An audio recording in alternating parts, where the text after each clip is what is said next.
सीताराम। आज हम कुछ ऐसी गलतियों के बारे में बात करेंगे जो कोई भी नाम जापक हो या कोई भी साधक हो, परंतु विशेष तौर पर नाम जापक, क्योंकि यदि कोई साधक है, कोई उच्च कोटि का साधक है, बहुत दिनों से साधना कर रहा है, तो उसे यह नियम पता होते हैं। परंतु कोई नाम जापक है, उसने कहीं से सुन लिया कि भाई नाम जप करने से बहुत प्रभाव है, कलयुग केवल नाम आधारा, तो नाम जप करना चाहिए, तो चलते फिरते व्यक्ति नाम जप करता है। परंतु कुछ ऐसी सावधानियां उसको रखनी चाहिए जिनको ना रखने से उसको उस नाम जप का पूरी तरह फल नहीं मिल पाता। तो वो सावधानियां क्या है, इस बात को हम समझेंगे। देखिए, भौतिक जगत में जो हम भौतिक धन कमाते हैं, तो हम उसके संरक्षण की भी व्यवस्था करते हैं कि ये धन हम कमा रहे हैं, तो जो प्रतिदिन का खर्चा है वो हो जाए, और ये धन हम संरक्षित करके भी रख सकें जिससे आगे भविष्य में काम आएगा। इसी प्रकार से ये जो नाम जप है या कोई भी साधना है, ये हम पारलौकिक धन कमा रहे हैं, जो हमें इस लोक में तो काम आता ही है ये धन, और यहां से जाने के बाद भी काम आता है दूसरे लोक में भी। तो इस धन के भी संरक्षण की व्यवस्था हमें करनी होती है। अब कैसे कर सकते हैं? कुछ ऐसी आदतें हैं जिसको करने से ये धन हमारा व्यर्थ में ही खर्च हो जाता है। तो हमें समझना है कि वो क्या आदतें हैं, उनसे बच करके हमें इस धन का संरक्षण करना है, बस। तो देखिए, सब प्रथम तो आजकल ये जो हाथ मिलाने का और गले मिलने की एक प्रथा चल गई है, इससे हमारा जो नाम जप की जो ऊर्जा होती है, जो साधना की ऊर्जा होती है, वो व्यर्थ में बहुत ज्यादा खर्च हो जाती है। तो इस बात को हम समझेंगे कैसे। क्योंकि ये जो शरीर है, ये पूरे शरीर में एक कॉस्मिक एनर्जी चल रही होती है। कॉस्मिक एनर्जी का यदि आप हिंदी में ढूंढेंगे उसका अर्थ, तो ब्रह्मांडीय ऊर्जा उसको कहा जाता है। कौन सी ब्रह्मांडीय ऊर्जा? वो ऊर्जा जो समस्त ब्रह्मांड को चला रही है, और उसी ऊर्जा से यह शरीर चल रहा है। तो उस कॉस्मिक एनर्जी का विशेष प्रभाव हमारे पैर के उंगलियों में और हाथ के इन उंगलियों में विशेष प्रभाव रहता है उस ऊर्जा का। अब जो भी व्यक्ति साधना कर रहा है, जप तप कर रहा है, अनुष्ठान कर रहा है, नाम जप कर रहा है, एक दिव्य ऊर्जा उसके शरीर में प्रवाहित होती रहती है, ठीक है। परंतु कोई दूसरा ऐसा व्यक्ति है जो साधना नहीं कर रहा, उसका खान पान ठीक नहीं है, उसका जो प्रतिदिन की उसकी दिनचर्या है वो ठीक नहीं है, वो शुद्ध अशुद्धि का ध्यान नहीं रखता है, अशुद्ध बना रहता है, कई कई दिन नहाता नहीं है। ऐसा व्यक्ति, मान लीजिए दो मित्र हैं, जो एक जब तक अनुष्ठान कर रहा है, दूसरा मित्र है जो ठीक से नहीं रहता, उसका खान पान ठीक नहीं है, वो कई कई दिनों तक नहाता नहीं है, भगवान का नाम जब तो बहुत दूर की बात है, उसके चित्त में सदैव निगेटिविटी, गलत विचार चलते रहते हैं। अब मान लीजिए ये दोनों मित्र मिले और इन दोनों मित्रों ने हाथ मिलाए, तो क्या हुआ? आपस में ऊर्जाओं का आदान प्रदान होता है हाथ मिलाने से या गले मिलने से। अब वो ऊर्जा का आदान प्रदान करने से क्या हुआ? जो एक मित्र था जो जब तक पूजा अनुष्ठान करता था, उसकी अच्छी ऊर्जा दूसरे मित्र के पास चली गई, और जो दूसरा मित्र था जो पूजा पाठ नहीं करता है, गलत विचार रखता है, उसके खान पान गलत है, उसकी गंदी ऊर्जा पहले वाले मित्र के पास चली गई। तो इसमें घाटा किसका हुआ? इसमें नुकसान किसका हुआ? उस मित्र का जो पूजा जब तक अनुष्ठान करता है, और उसकी ऊर्जा व्यर्थ में व्यर्थ हो गई, ऐसे ही व्यर्थ हो गई उसकी ऊर्जा। तो इसलिए हमें स्पर्श आदि से बचने के लिए कहा गया है। इसीलिए ये तो अंग्रेजों ने हमें बर्बाद करने के लिए, क्योंकि अंग्रेजों ने जो नियम हमारे ऊपर थोपे, वो उन्होंने बहुत अच्छी तरीके से अध्ययन करने के बाद थोपे अपने नियम, और हम बिना कुछ जाने समझे उन्हीं के रीति रिवाज में ढलते चले गए। अब ये जो हाथ मिलाने की अंग्रेजी प्रथा है, हमारे यहां तो नमस्कार करने की प्रथा होती थी। तो एक तो हो गई ये बात। दूसरी बात हो गई कि यदि हम किसी बड़े का चरण स्पर्श आदि करते हैं, देखिए जगह जगह बहुत से लोगों का होता है कि जगह जगह हम हर किसी के चरण जो है तो छूते चले जा रहे हैं। ऐसा मत करिए, इससे बचने का प्रयास कीजिए। चरण छूने और छुपाने से, दोनों से बचना चाहिए। माता पिता गुरु को छोड़ करके और किसी के चरण जल्दी छूने भी नहीं चाहिए। इसलिए आपने देखे होंगे जो बड़े बड़े संत हैं वो चरण नहीं छूने देते किसी को। क्यों? क्यों भाई? उन्होंने बड़ी तपस्या करके, बड़ा संघर्ष करके इस ऊर्जा को इकट्ठा किया है, और वो ऊर्जा ऐसे ही कई लोग चरण छुएंगे तो ऐसे ही व्यर्थ चली जाएगी। वो उसी को चरण छूने देते हैं जो योग्य है, जो अपनी कुछ योग्यता सिद्ध करता है उसी को चरण छूने का अधिकार होता है। तो ऐसे ही चरण न छूने दें, अर्थात अन्यथा आपकी ऊर्जा ऐसे ही चली जाएगी।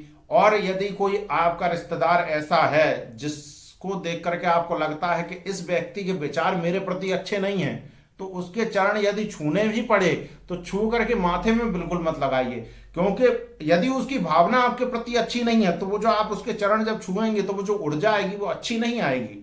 तो उसको माथे में तो बिल्कुल मत लगाइए, बस ऐसे करके छू लिए, हो गया। तो ये चीज का हमें विशेष ध्यान रखना है। और बहुत सारी चीजें होती हैं जिसके कारण से हम ऊर्जाओं का आदान प्रदान करते हैं। कैसे? वस्त्र आदि पहन लेना, बहुत सारे मित्र होते हैं एक दूसरे के वस्त्र पहन लेते हैं, तो वस्त्र आदि परिवर्तित करने से भी हमको बचना चाहिए। अपने वस्त्र किसी को देने नहीं चाहिए, किसी के वस्त्र हमको पहनने नहीं चाहिए।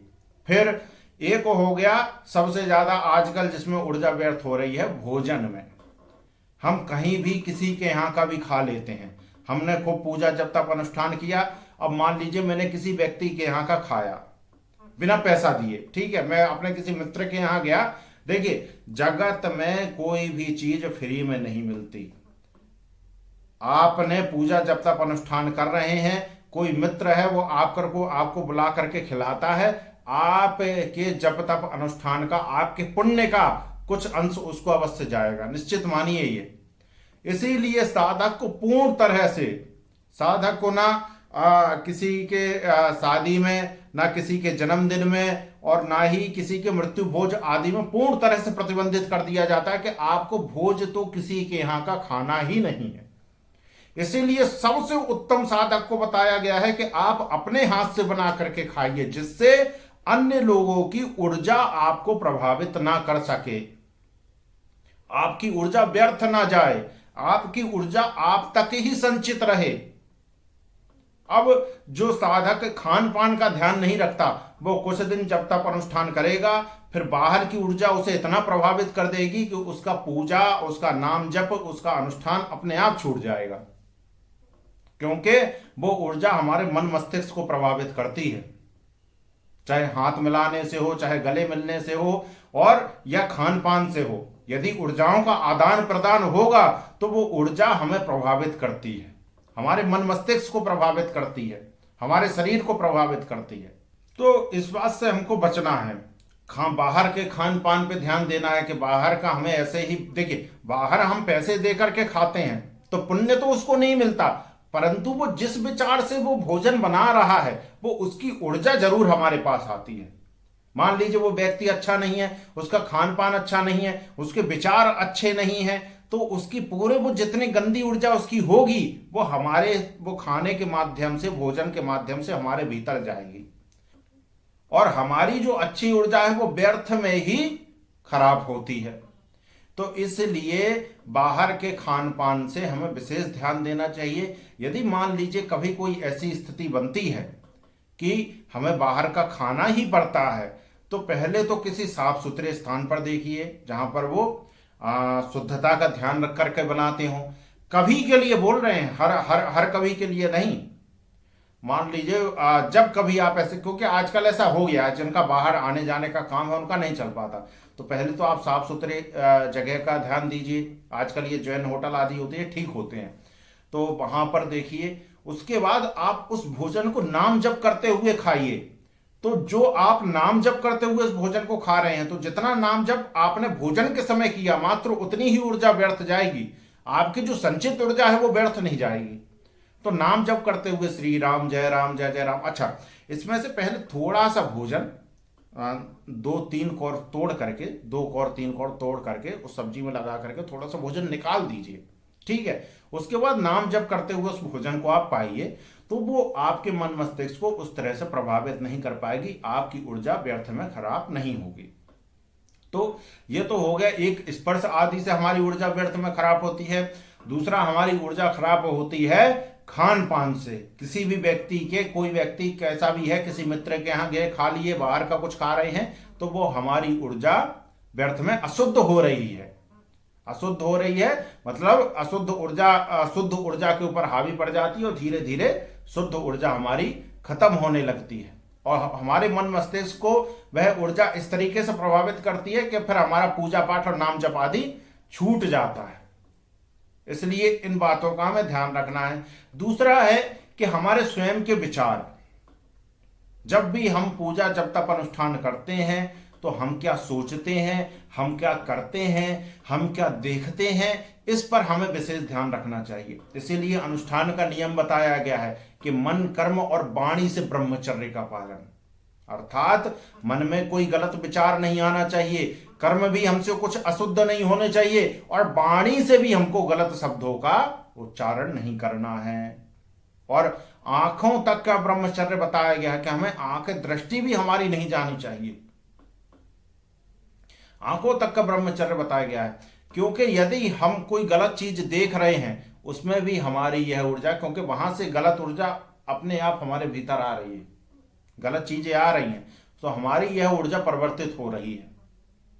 हमारे जो विचार हैं, यदि हम निगेटिविटी सोच रहे हैं, बहुत से लोग नाम जप करते हैं परंतु नेगेटिव चीजें सोचते रहते हैं, तो ऑटोमेटिक वो निगेटिविटी इतनी भारी पड़ जाएगी कि उसका नाम जप धीरे धीरे बंद हो जाएगा, वो साधना छूट जाएगी। इसीलिए हमको विचारों पर भी बहुत ध्यान देना है, अपनी दृष्टि पर बहुत ध्यान देना है कि हमें कोई चीज गलत देखनी नहीं है। यदि आप शास्त्रों में पढ़ें तो कई कई संत ऐसे हुए हैं कि एक दृष्टि मात्र से उनकी साधना भंग हो गई, एक दृष्टि मात्र से बहुत पथ भ्रष्ट हो गए, कई कई ऐसे हुए हैं। तो इसीलिए दृष्टि पर बहुत ध्यान देना चाहिए, हम क्या देख रहे हैं, हम क्या चिंतन कर रहे हैं और हम क्या विचार कर रहे हैं। इसलिए दृष्टि पर बहुत ध्यान देना चाहिए कि हम क्या देख रहे हैं और हम क्या चिंतन कर रहे हैं, क्योंकि जो हम देखेंगे, जो हम श्रवण करेंगे, स्वतः ही वही सब चीजें हमारे चिंतन में आएंगी। इसलिए नाम जप करते समय तो कड़ाई से ध्यान देना चाहिए कि हमारा चित्त जो है वो नाम जप में ही लगे, तभी वह पूर्ण तरह से हमें लाभ दे पाएगा। तो ये कुछ बातें हो गई जिन्हें हमें विशेष ध्यान रखना चाहिए। एक तो स्पर्श आदि का, वस्त्रों के आदान प्रदान का, भोजन आदि का और विचार का, ये इन चीजों में यदि हमने ध्यान दे लिया, इनका आदान प्रदान हमने किसी से बंद कर दिया, तो फिर हमारी ऊर्जा जो हम नाम जप आदि कर रहे हैं वो पूर्ण तरह से संचित होगी और धीरे धीरे हमें उसकी उन्नति, उसका प्रभाव हमको दिखाई देने लगेगा, एक तेज हमारे चेहरे पे दिखाई देने लगेगा। तो अब जो लोग स्पर्श आदि का ध्यान नहीं देते हैं उनकी ऊर्जा व्यर्थ में ही पूरी खर्च हो जाती है और वो कहते हैं कि कई कई साल हो गया हमें नाम जप करते हुए और हमें कोई भी प्रभाव नहीं दिखाई दे रहा है। प्रभाव इसलिए नहीं दिखाई दे रहा है कि जो हर किसी से आप हाथ मिला लेते हैं, हर किसी से आप गले मिल लेते हैं, किसी के भी हाथ का आप भोजन खा लेते हैं, इसके कारण से आपके जो नाम जप की ऊर्जा है वो व्यर्थ में ही खर्च होती है।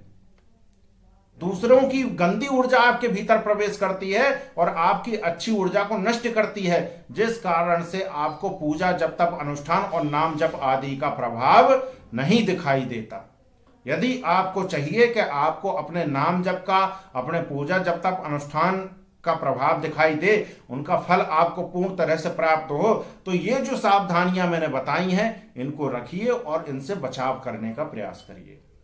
अच्छा, इसमें एक बात और बताना भूल गए कि जो महिलाएं घर में भोजन बनाती हैं, अब क्योंकि हर किसी के बस की बात नहीं है कि वो स्वयं के हाथ से भोजन बना करके पा सके, तो कुछ अपने माताओं के हाथ का, कुछ अपनी धर्मपत्नियों के हाथ का, कुछ अपने बहनों के हाथ का भोजन व्यक्ति करता है। तो जो माताएं भोजन बनाती हैं उससे हाथ जोड़ करके ये विशेष प्रार्थना है कि आप कुछ भी दुनियादारी की बातें सोचते हुए भोजन ना बनाएं या दुनियादारी की बात करते हुए भोजन ना बनाएं।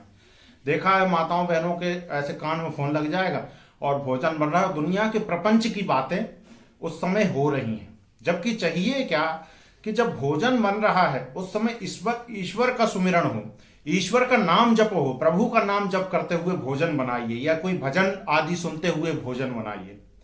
उस समय विचार शुद्ध होंगे और वह शुद्ध विचार उस भोजन में जाएंगे तो घर में सभी के विचारों को शुद्ध करेंगे। यदि नाम जप करते हुए भोजन हम महिलाएं बनाती हैं तो उन भोजन को जो भी पाएगा सबके मन में भक्ति आएगी, स्वतः ही आने लगेगी, सबके विचार शुद्ध होने लगेंगे।